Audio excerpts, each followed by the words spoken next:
A boy is 10 years older than his brother. In 4 years, he will be twice as old as his brother. Find the present age of each.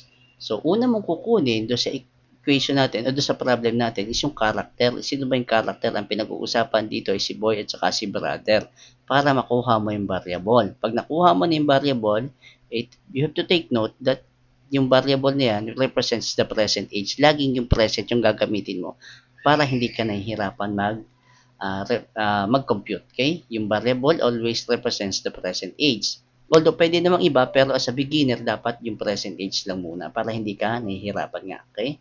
So, paano gagawin natin ngayon dito? Okay? So, one sentence at a time na tayo ngayon.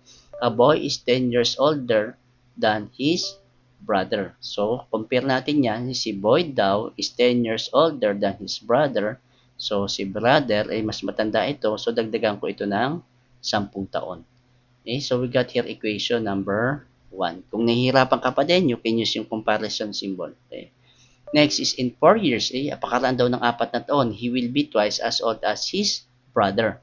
So, ang pinagko-compare pa din dito is si boy at saka si brother. Pero, ang pinag-uusapan na edad natin ngayon, hindi na yung present kasi no present, 10 taon ang pagitan nila, di ba? Present. Okay? In 4 years, after 4 years na yung pinag-uusapan natin. Although, siyempre, magkakaedad ito, si boy, at magkakaedad din ito si brother. Sorry, that's BR, okay? Magkakaedad ito si brother. Yung edad ng difference nila, 10 taong pa din. Hindi naman pag magkapatid, same pa din yung agwat ng edad nila as we go along through the years. Pero, comparing the value ng edad nila, ang sabi, yung edad daw ni boy will be twice as old as his brother. So, kino-compare nga pa din natin si boy at saka si brother, pero ito daw ay twice. But you have to take note na yung edad na yon, ang pinagko-compare natin is hindi nga yung edad ng present, kundi yung edad nung after 4 years. So, ang kailangan natin yung edad nila after 4 years. So, dagdagan natin ng 4 yung edad ni boy, dagdagan din natin ng edad ng 4 yung edad ni brother. At yun yung i-compare natin ngayon. Sino mas matanda? Siyempre, mas matanda pa rin si boy. At ang sabi, doble daw ng edad ng kanyang bunso, na lalaki. So, the way that you create the equation here, that will become boy is equal to, sige dito na lang boy, b plus 4 is equivalent to twice times br plus 4. Hindi mo lang dito ilalagay yung 2 ang minomultiply mo dito is yung buong edad nila. Okay? Yung buong edad nila in the future. Okay? Pero kung meron may more than pa dyan, so magdadagdag ka pa. Okay? So, we'll try to see kung makakapag-solve tayo ng ganang problem. Okay? So, here, ito equation natin. Simplify lang natin. So, b is equal to, combine similar term, that will become b is equal to 2br plus 2 times 4 is 8 minus 4, that will become 4. Okay? So, this will now be equation number 2. So, rewrite ko lang ulit dito, dalawang equation natin, b is equal to br plus 10, at saka yung pangalawa is b is equal to 2br plus 4. Okay? Pero dito ngayon, parehas lang naman dalawang variable, b at saka br din. So, pwedeng direct substitution ito ngayon. Okay? So, ang gagawin ko lang, isa-substitute ko yung b, papunta dito sa kabila. Okay? So, that will become BR. Itong B na to ha, papalitan ko nitong BR plus 10. So, BR plus 10. Okay? Kasi, parehas lang naman na B yan, di ba? So, 2BR plus 10 is equal to 2BR plus 4. This is now equation number 3. Kasi ito na yung combine ng dalawa. Pero pwede hindi mo nalagyan ng label kasi diretso na, masasolve mo na naman ito. Okay? So, BR plus 10 is equal to 2BR plus 4. So, combining this one, 2BR at saka BR, this will become a BR. Okay? Combining this one, 10 and 4. Okay? So, magkaipareha sila. So, magiging subtraction. Ang difference nila is 6. Positive dito sa kabila kasi dito mas mataas. So, ang edad ngayon ni brother is 6 years old. Ngayon, ilan daw yung edad ngayon naman ni boy? Okay? Kasi para sinahanap yung edad nilang dalawa. So, how do you create this equation? Substitute lang natin yung value ng edad ni boy dun sa edad ni yung edad ni brother dito sa either of the two equation, sa equation number 1 or equation number 2. Okay? So, substitute natin dito. So, sa equation number 1, so boy is equal to brother plus 10, di ba? So, from equation number 1, pwede din sa equation number 2, you can try it.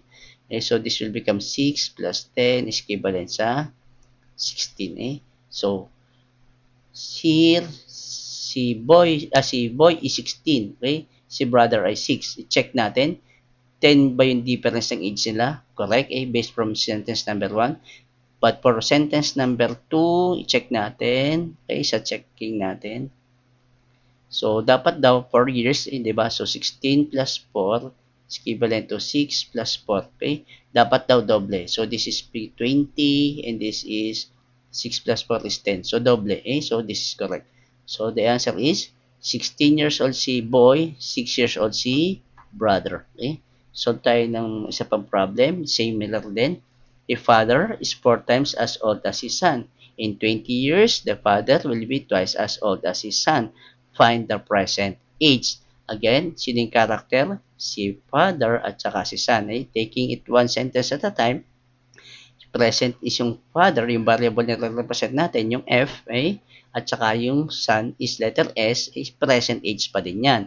And comparing these two, yung edad daw ni father is 4 times. So, lalagay ka ng 4 doon, pero diretso na natin. Wala na tayong comparison operator. So, we got here already the equation number 1. The father is 4 times as old as his son, denoted by this equation.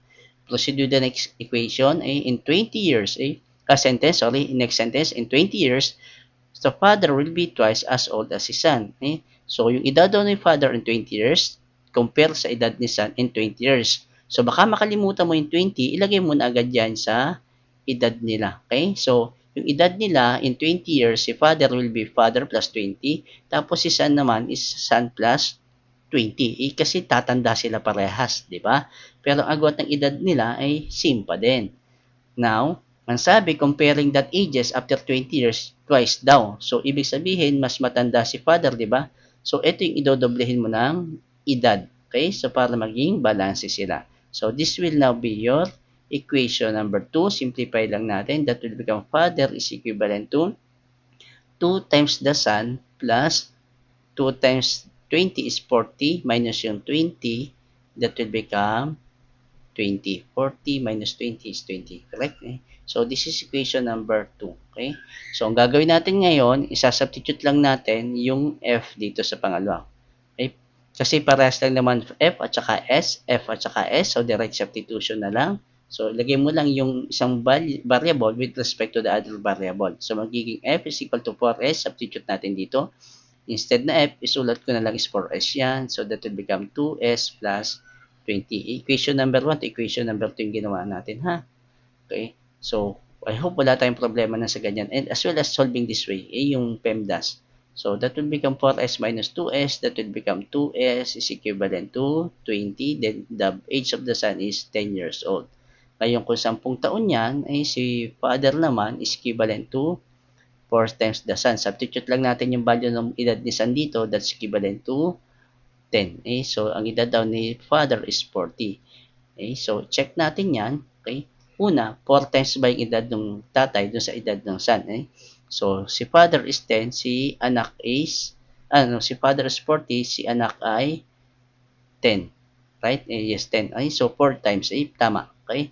So, no, in 20 years, doble daw yung edad nung tatay.